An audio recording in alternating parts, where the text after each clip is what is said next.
Hello class, welcome to lecture number 5 in your course on European history with Dr. Lewis. The subject of today's lecture will be the revolutions of 1848. In today's lecture, we'll pick up on where we left off, discussing the Romantic revolutionaries of the early 19th century. In particular, discussing how this specific youth movement reacted to the reign of Charles X of the nation of France. Number 2, we will talk about a number of economic factors that helped to trigger the revolutions of 1848 that spread across the European continent. Number 3, we'll identify a number of challenges and problems with the revolutions of 1848. And number 4, we'll begin asking questions about lessons were being learned by revolutionaries about the process of political change in Europe after the revolutions of 1848. Just as the French Revolution of 1789 had been inspired by events that transpired in 1776 with the American Revolution, the revolutions of 1848 were a direct byproduct of a generational revolt that occurred in 1830 in the Kingdom of France. What helped to trigger this series of revolutions in 1830 was specifically tied to the death of Louis XVIII in September of 1824. For the fact that Louis XVIII did not have any male heirs to inherit the throne after his death, the title of King of France was passed on to his younger brother, Charles X. Charles X had been born in the year 1757 and had spent his pivotal years of adulthood not living in France, but instead living across the English Channel in the Scottish capital of Edinburgh after the French Revolution had broken out. While living in Edinburgh, Charles X became convinced that the problem with European society was that Europeans, in particular European leaders, had turned away from the authority of the Roman Catholic Church, and that Europe needed a great spiritual reawakening and a redevotion of political leaders to the authority of the Pope based out of Rome. Under his rule, starting in the year 1824, a conservative revival started occurring in France. Number 1, even if one was not a member of the Roman Catholic Church, Charles X began requiring that all French subjects pay a 10% mandatory tithe to the Catholic Church, whether you were a Protestant, an atheist, or even a Jew. 10% donations of your wealth every week became mandatory to the Catholic Church. Number 2, sacrilege, or in other words, somebody taking the Lord's name in vain, was not only made illegal, but became a capital offense, punishment by death. Number 3, Charles X did not like the idea of an independent media that was free of government control and regulation. During the last year of his reign, he had all free media banned throughout France, and the government now coming in direct control of the media. To make matters worse, Charles X started alienating young people, particularly university students, by saying that the Roman Catholic Church should be in control of all aspects of university education in the same way it had been prior to the French Revolution of 1789. What really caused the greatest problem for Charles X, though, is that during a time of both social and economic unrest, he did not trust the idea that soldiers would stay loyal to him and if there was any type of political challenge. What he chose to do in the year 1830 was to disband the French National Guard, essentially creating huge amounts of unemployment in the capital city of Paris. By putting these policies together, what Charles X succeeded in doing was triggering the anger of the French media, of French soldiers, and of French university students.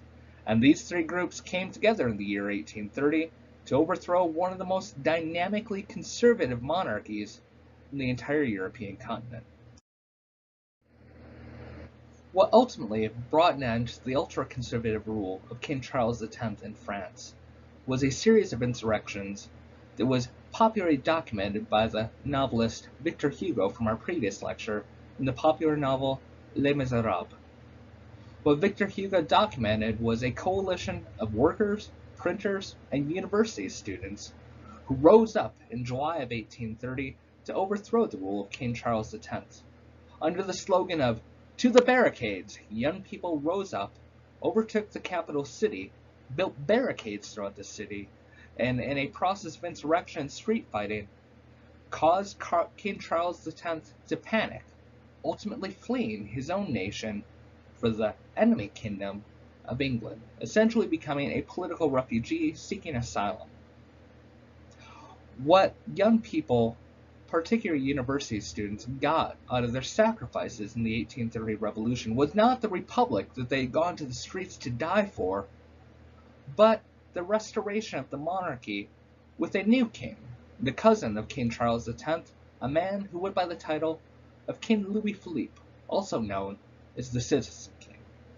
What King Louis Philippe did was he gave in to a number of pressures in terms of reform, turning back many of the nasty parts of King Charles X's rule, particularly when it came to Catholic restoration of media and education, and expanded out the right to vote, essentially doubling the number of people who could participate in French politics, but making sure that a republic was not restored. Coming out of the insurrections of 1830, revolutionaries started to ask the question, who was it that fought in the revolution, and who won in the revolution? Who fought in the revolution of 1813 were primarily university students and working class people. Who won out were the French middle class, who were granted the right to vote and given no further political concessions with the restoration of a republic. While the majority of our lecture will be focused in on the creation of a new French republic in the year 1848, it's important to understand that in the year 1848, outside of the United Kingdom of Great Britain and the Russian Empire, almost every monarchy throughout the entirety of the European continent was overthrown. It's also important to note that by the end of the year 1848, almost every monarchy that had been overthrown by revolutionaries at the beginning of the year is restored back to power by the end of the year.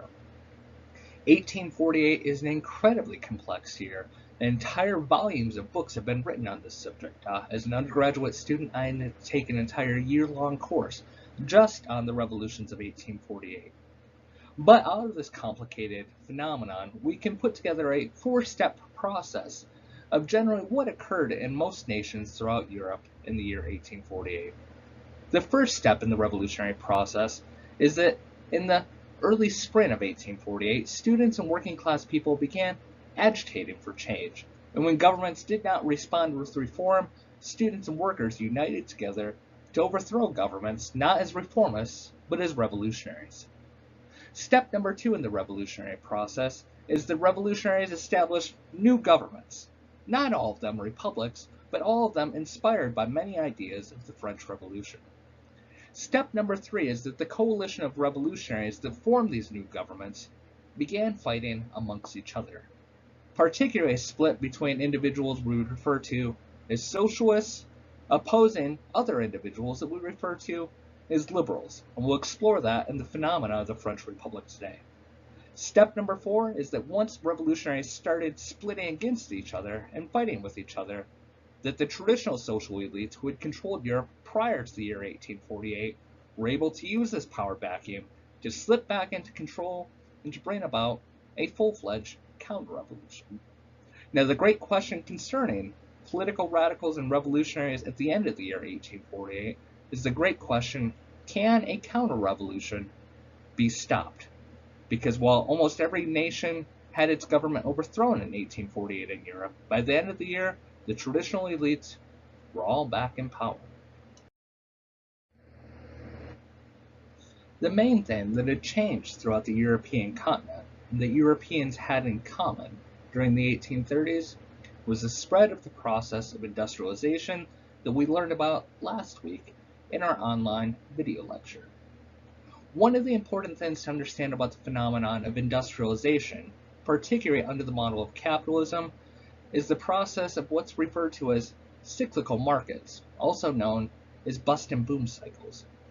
Essentially, since the dawn of market economies, markets have gone through a process of every 15 to 25 years where markets expand out greatly in terms of wealth that's created and investment going on internationally. Then every 15 to 20 years, investors get a little bit nervous and entire economic systems collapse. Essentially, it's like a balloon where investors keep blowing money into things, get bigger and bigger and bigger and bigger, and wealth is created, economies are expanded, and then one investor gets nervous and they pull their money out. Then another investor gets nervous and they pull their money out. And what happens every 15 to 25 years under market economies is, even though a dynamic amount of wealth has been produced, is every 15 to 25 years, they crash. And during that process, the great challenges for modern governments is to make sure that during a time of economic crash, that governments are not overthrown by revolutionaries. What had occurred throughout the 1830s on the European continent was that the process of the Industrial Revolution that had first started in Great Britain started spreading throughout the European continent. We take it for granted in modern times the economists had figured out basic common sense notions such as minimum wage. The reason why minimum wage laws are important is that after products are produced in a market economy, the great challenge for industrialists is to find markets in which to sell their products.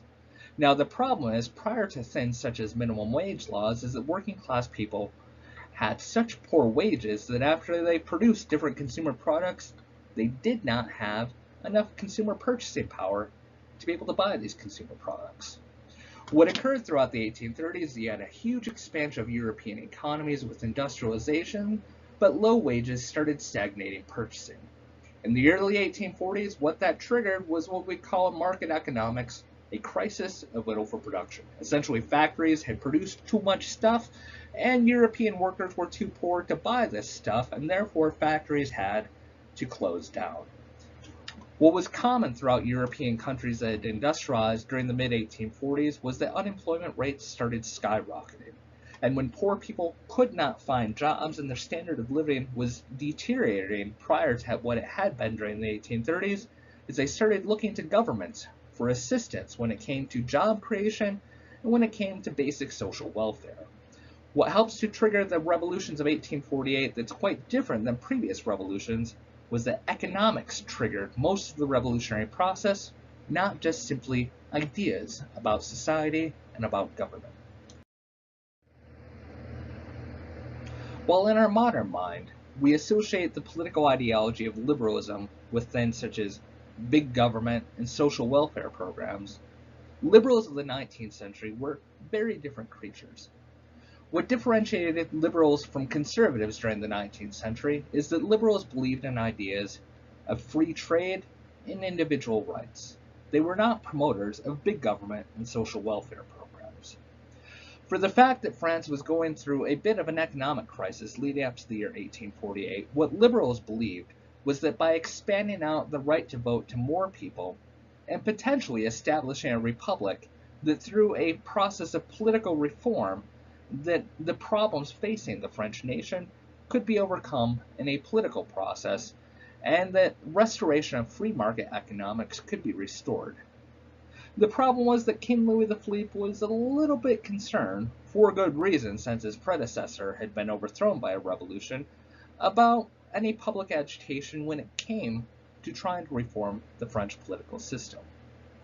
In reaction to this, in February of 1848, King Louis Philippe had any public demonstrations or assemblies banned in the capital city of Paris. To get around this, what French liberals decided to do is they said, we aren't having political rallies in public, what we're having are public banquets. Essentially, it would be like holding a picnic in a park and say, we're not here to talk about politics, we're here for a barbecue. But while we're eating this food, if we happen to start talking about politics, well, that's not the reason why we got together. We got together for a banquet, but we might talk about politics while we're eating. It didn't take a rocket scientist to figure out that the public banquets were simply a way to try and avert the censorship laws when it came to public assembly. There was a huge banquet scheduled for February 22nd, 1848 in the capital city of Paris. Realizing that the banquet was simply an excuse for a large political rally, King Louis Philippe had a ban put on it in public for any banquets or any public assembly. What occurred as information about this spread throughout Paris was that workers and students took to the streets and started protesting this decision by the king on the evening of February 22nd. What the army did at this point, It's the greatest problem for anyone facing political challenges is if you can't trust the military and you can't trust cops, and good luck to you surviving a political crisis. What the army did was they were brought out to restore order in the capital city of Paris, is that they joined in with the students and workers who were protesting the regime instead of opening fire on them as they'd been ordered to do. When Paris woke up on the morning of February 23rd, over 1,500 barricades had been built throughout the city. King Louis Philippe, once again, learned a lesson from his predecessors and realized that if he stuck around in Paris during a time of such huge political unrest, that he might lose his head. So King Louis Philippe abdicated from the throne, fled the country, which means now, since a king was no longer around to be in charge of things, France was now a republic. Now the great question was, would we have a repeat of 1830? Would this be a republic of simply liberal ideas representing the middle class, or would this be a republic representing the ideas of university students and workers who had gone to the streets to drive the king out of the country? The great split that occurred with the Second French Republic was the split between people who were identified as liberals, who were led by Alphonse de Lamartine, and people who were identified as socialists, who were led by the worker named Louis Blanc. Alphonse de Lamartine believed that the government should get involved in some type of temporary relief for the unemployed, essentially assisting people with some food, maybe a few jobs here and there to make sure that people didn't starve to death, essentially a part-time reformist idea. Politically, he also believed in expanding out the right to vote, not to all French citizens, but to all French male citizens, what's referred to as universal male suffrage. Louis Blanc and the Socialists had a very different idea. Not only did they believe the right to vote ought to be extended out to all citizens of the French Republic, but they believed that the French government should get actively involved in the economy and use this as a precedent to ultimately take over the French economy, where essentially French citizens would now become employees of the government, and that the market economies that had been produced during the previous generation would be replaced by socialist economies, where governments would become not just the rulers over people, but the employers of people, and that the profits gathered from this new public industry would be reinvested by the French government into programs to assist the French people when it came to housing, education, and healthcare. Essentially, the liberals were looking at some short-term solutions to try and get France through this crisis and hoping that traditional ideas about republicanism and citizenship would rule the day. The socialists were looking for more long-term solutions to the problems of France, in particular for the fact that the French Revolution of 1848 had been triggered by a collapse in the market economy. They believed the best way for France to go forward with the new radical notion of democracy was to get rid of market economies completely and to transition over to a socialist economy. What occurred during the summer of 1848 was a financial crisis with the French Republican government and an unemployment crisis caused by the government implementing what we call in modern times austerity programs, or essentially the government cutting back on social welfare programs to try and balance their budget. For the fact that liberals outnumbered socialists in this French government, the liberals believed that the workshop programs that had helped to provide employment for the unemployed in the capital city of Paris were far too expensive, and that the government needed to now hand over employment to the private sector instead of creating jobs through the public sector. It was announced on June 21st that over the next week that all of the national workshops, essentially French government jobs in the capital city of Paris, would be shut down over the next week, and that people who worked in Paris who had previously had jobs in these workshops should either A, move to the countryside and try and get involved in farming, or B, try and get a job in the military. Essentially saying, become a farmer, become a soldier, or just leave. What Louis Blanc and socialists decided to do, instead of accepting this austerity program from the liberals, was they decided to lead an uprising in an attempt at a socialist revolution to overthrow the Republic, the Second Republic, and to institute what they called a socialist democracy. Louis Blanc and the Parisian working class on June 23rd took to the streets under the slogan, "We want the right to work, we want the right to vote." During the protests of June 23rd, over 100,000 people took to the streets.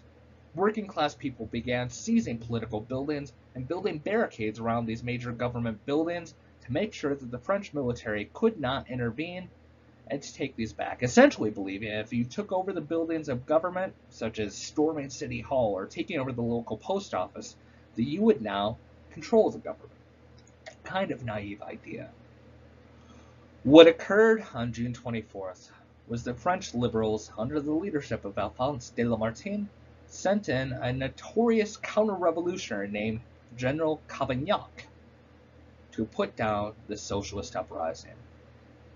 Over a 2-day period of intense street fighting in the capital city of Paris, General Cavaignac and his troops slaughtered over 10,000 French citizens in the streets, and over 12,000 people were arrested. Essentially, General Cavaignac utilizing whatever means necessary to crush out the revolution to make sure that France did not turn into a socialist republic. The great question that came out of the June Days uprising was the question, does the army represent the interests of the majority of the French people, or does the army represent the interests of the people who control government? More and more socialists started to realize that if a socialist revolution was to be successful, that, like we'll see in the 1917 Russian Revolution, that the first key to revolution was not necessarily getting working class support, but for socialists to get support from the military. In the wake of the controversy of the crushing of the June Days uprising, the French government realized that it needed to hold an election in the upcoming months to re-legitimize its position with the French people. An election was scheduled for November of 1848 to elect a new president to rule over the French Republic. The three main candidates were Alphonse de Lamartine, representing the Liberals, General Eugène Cavaignac, representing killing people. I'm not really sure what Cavaignac's ideology was, and another candidate named Louis Napoleon. Louis Napoleon was the nephew of Napoleon Bonaparte, the former Emperor of France. Louis Napoleon ran for president in November of 1848 on a campaign promise that, number one, like his uncle, he could bring about social stability. Number two was the great promise that he was an individual who could unite all French people in a common cause and to make sure that things such as the June uprisings did not happen again. What people didn't realize when they overwhelmingly elected Louis Napoleon to become the new president of the French Republic was that Louis Napoleon had studied the career of his uncle very intimately and realized that republics, during times of crisis, are quite easy to overthrow if one has the support of the military. And for the fact that Napoleon Bonaparte had been one of the most famous generals in all of world history, it was quite easy for his nephew, Louis Napoleon, to have the French military declare allegiance to him personally. What occurred on December 2nd, 1852, on the 48th anniversary of Napoleon Bonaparte's coronation as the Emperor of France, is that Louis Napoleon, as the President of the French Republic, declared himself to be Emperor. What occurred was the Second French Republic was officially abolished and the creation of a Second French Empire under another Emperor Napoleon. Now the great question coming out of this is literally for revolutionaries, was history repeating itself? The revolution of 1789 had led to great bloodshed, many new ideas about politics, and it led to an Emperor Napoleon. The revolution of 1848 had great new experiences, great new promise, but once again led to an Emperor Napoleon, and a counter-revolution that brought an end to the Republic. The great question being now for revolutionaries, can the counter-revolution be prevented, and can history be averted from repeating itself? We'll explore these ideas in greater depth with our next lecture on Karl Marx and the birth of the socialist movement throughout the European continent.